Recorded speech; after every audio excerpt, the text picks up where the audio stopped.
Olá, bem-vindos a mais uma conversa aqui no nosso canal. Hoje a gente mergulha numa ideia super poderosa do livro O Poder do Hábito, os tais hábitos angulares.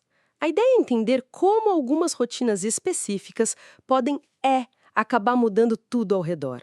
A gente vai usar como base o capítulo 4 do livro do Charles Duhigg e o caso principal é a história incrível da Alcoa e do seu ACO Paul O'Neill. Pensem na cena. Ano de 1987. O O'Neill, que vinha do governo, assume a Alcoa, uma gigante do alumínio. Primeira reunião com investidores, todo mundo esperando ouvir de lucro, de estratégia financeira. E o que ele faz?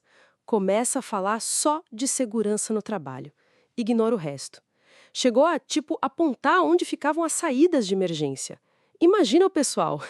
Teve investidor que saiu correndo para ligar para os clientes, mandando vender as ações, falando colocar um hippie doido lá. Sério. Pois é, parecia loucura, né? Mas era, na verdade, uma estratégia muito bem pensada.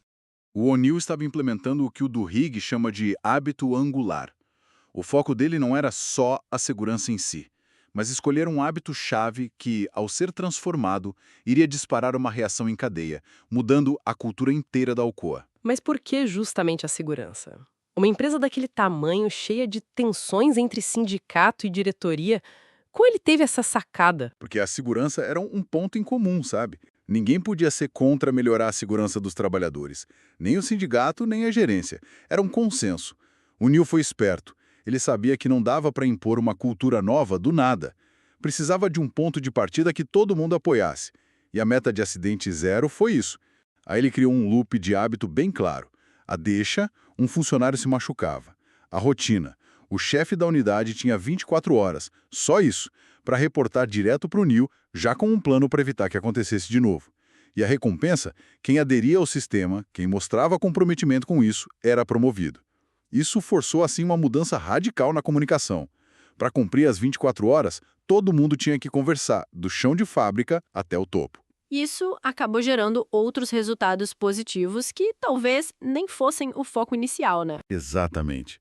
Foi um efeito dominó.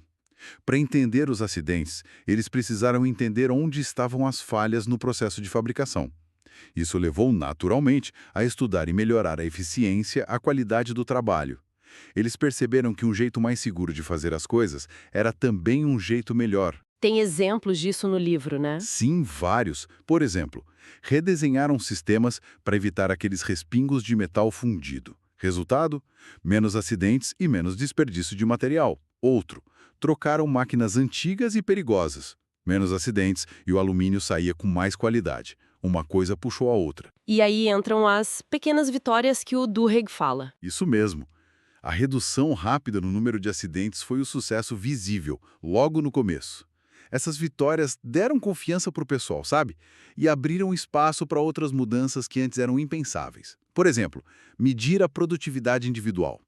Os sindicatos sempre foram contra, mas aceitaram porque viram que ajudava a identificar riscos à segurança. Outra coisa, deram autonomia para os funcionários pararem a linha de produção se vissem algo perigoso. A gerência antiga jamais permitiria isso. Essas vitórias criaram um ciclo positivo. É impressionante como um único foco conseguiu criar estruturas novas. Aquela história do sistema de e-mail é muito boa. É fantástica, né? Para garantir que a regra das 24 horas funcionasse, que a comunicação fosse rápida, o Neil mandou instalar uma das primeiras redes de e-mail corporativas globais da época. Começou para reportar acidente, mas logo virou ferramenta para tudo.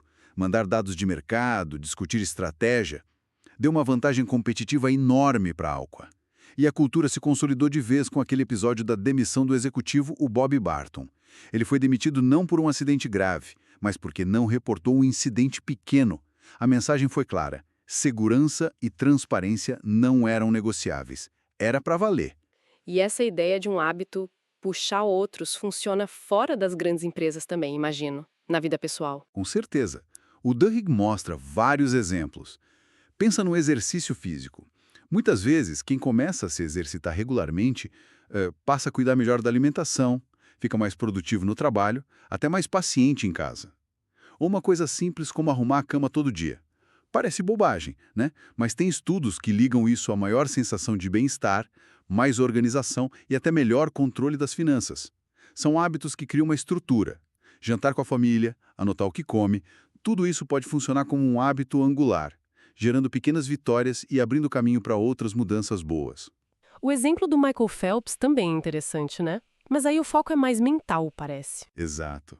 As rotinas que ele tinha antes de cada prova, a visualização, o alongamento certinho, ouvir sempre a mesma música, eram hábitos angulares para a mente dele. O objetivo ali não era, nadar mais rápido naquele aquecimento, mas sim criar um estado mental de foco absoluto, de confiança, de controle. Eram as pequenas vitórias psicológicas. Isso preparava ele para tudo, inclusive para lidar com o inesperado, como aconteceu em Pequim, lembra? Os óculos encheram d'água e ele nadou praticamente cego. Mas a rotina estava tão internalizada que ele conseguiu manter o foco e ganhar mesmo assim. A rotina deu a ele a estrutura mental para superar o caos. Que incrível como essas rotinas podem dar resiliência, né? É isso. Recapitulando então, os hábitos angulares são como alavancas poderosas. Focar num ponto estratégico, um hábito só, pode mesmo desencadear uma série de mudanças positivas, seja numa empresa gigante como a Alcoa ou na nossa vida. Eles funcionam porque geram essas pequenas vitórias que constroem a confiança, criam estruturas que facilitam novos hábitos e, no fim, estabelecem uma cultura onde a mudança positiva pode acontecer. Fica então a reflexão, né? Que pequena mudança de rotina, algo que talvez pareça isolado agora, poderia funcionar como um hábito angular no dia a dia, no trabalho, e começar uma reação em cadeia positiva para quem está nos ouvindo. Bom, pessoal, muito obrigada pela companhia nessa nossa análise do capítulo 4 de Poder do Hábito. Foi ótimo conversar sobre isso. Quem quiser se aprofundar mais, o link para o livro está aqui na descrição. Vale muito a pena a leitura completa. E claro, não deixem de se inscrever no canal, dar aquele like se curtiram a conversa e ativar as notificações para não perder nossa análise do próximo capítulo que já está chegando. Até a próxima!